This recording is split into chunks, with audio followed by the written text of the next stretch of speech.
जैसलमेर से कुछ मील दूर स्थित एक वीरान गांव, जहां सन्नाटा भी शोर मचाता है। सदियों पहले यहाँ के लोग एक ही रात में अपना पूरा सामान छोड़कर गायब हो गए थे।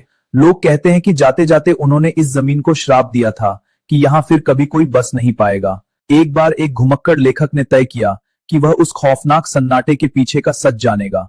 वह अपनी डायरी और एक पुरानी मशाल लेकर गांव के मुख्य चौक पर बैठ गया। आधी रात होते ही उसे दूर से पायल की खड़क और हल्की फुसफुसाहट सुनाई देने लगी। जैसे जैसे रात चढ़ी, हवा का तापमान अचानक गिर गया। लेखक ने देखा कि धूल भरी गलियों में कुछ धुंधली आकृतियां उभर रही थी। वे लोग सामान्य नहीं थे।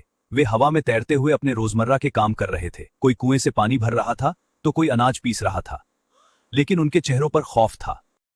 अचानक वे सभी आकृतियां एक साथ रुकी और लेखक की ओर देखने लगी। ठारो अट्ठे काई काम, मैं अट्ठे सूं गया कोनी, मैं तो अट्ठे ही रोक लिया गया हा। लेखक ने जब उन धुंधली आकृतियों को देखा तो उसे लगा कि वे केवल यादें हैं, लेकिन जैसे ही उस बूढ़े आदमी ने उसका हाथ पकड़ा, लेखक की चीख गले में ही फंस गई।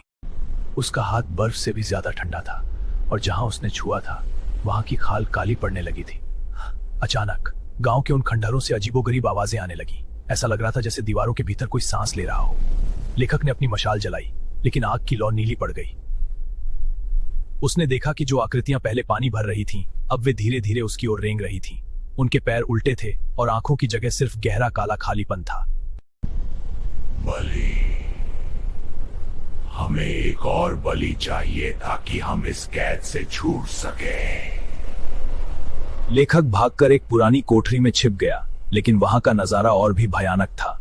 कमरे की छत से खून की बूंदें टपक रही थीं, जो फर्श पर गिरते ही रेत में बदल रही थीं। उसने देखा कि दीवार पर लगे एक पुराने शीशे में उसकी अपनी परछाई नहीं दिख रही थी, बल्कि उसकी जगह एक कंकाल खड़ा था, जो ठीक वैसी ही हरकतें कर रहा था जैसी लेखक कर रहा था।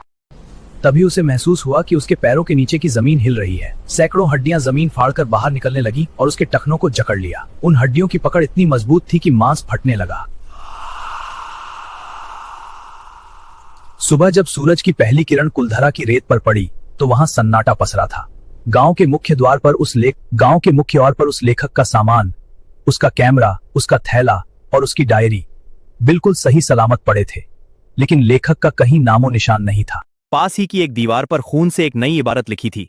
मेहमान आए तो थे, पर अब वे यहीं के होकर रह गए। आज भी जैसलमेर के स्थानीय लोग कहते हैं कि पूर्णिमा की रात को कुलधारा के खंडहरों से किसी के चीखने और दीवारें खुरचने की आवाजें आती हैं। लोग कहते हैं कि वह लेख आज भी उस गांव की किसी अंधेरी कोठरी में बंद है और वह अब भी उस रहस्य का हिस्सा है जिसे वह सुलझाने आया था। सूरज ढलते ही कुलधरा की हवा भारी होने लगी।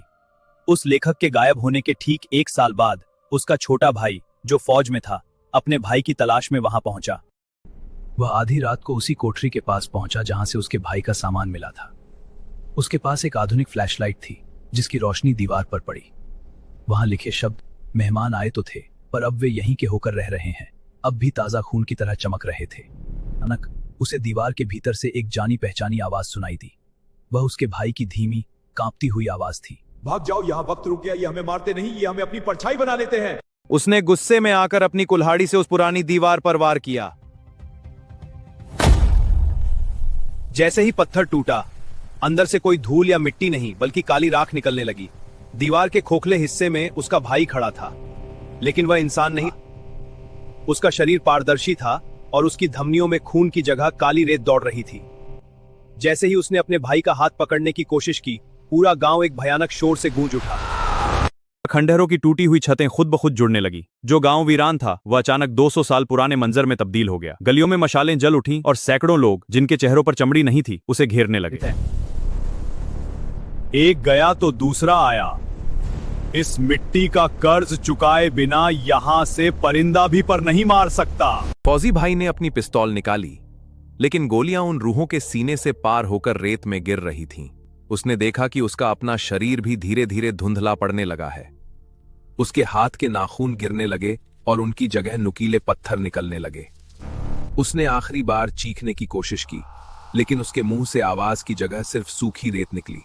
अगले दिन गांव के बाहर तैनात टूरिस्ट गाइड ने देखा कि मुख्य द्वार पर एक नई आकृति पत्थर की बन चुकी थी। एक फौजी, जो अपने भाई का हाथ पकड़ने की कोशिश में हमेशा के लिए जम गया था। आज भी कुलधारा में 2 ऐसी मूर्तियां हैं जो किसी इंसान ने नहीं बनाई, बल्कि वे उस श्रापित मिट्टी का हिस्सा बन चुकी हैं। कहते हैं कि अगर आप उन मूर्तियों के पास कान लगाकर सुने तो आज भी उनके सीने के अंदर रेत के गिरने की आवाज सुनाई देती है।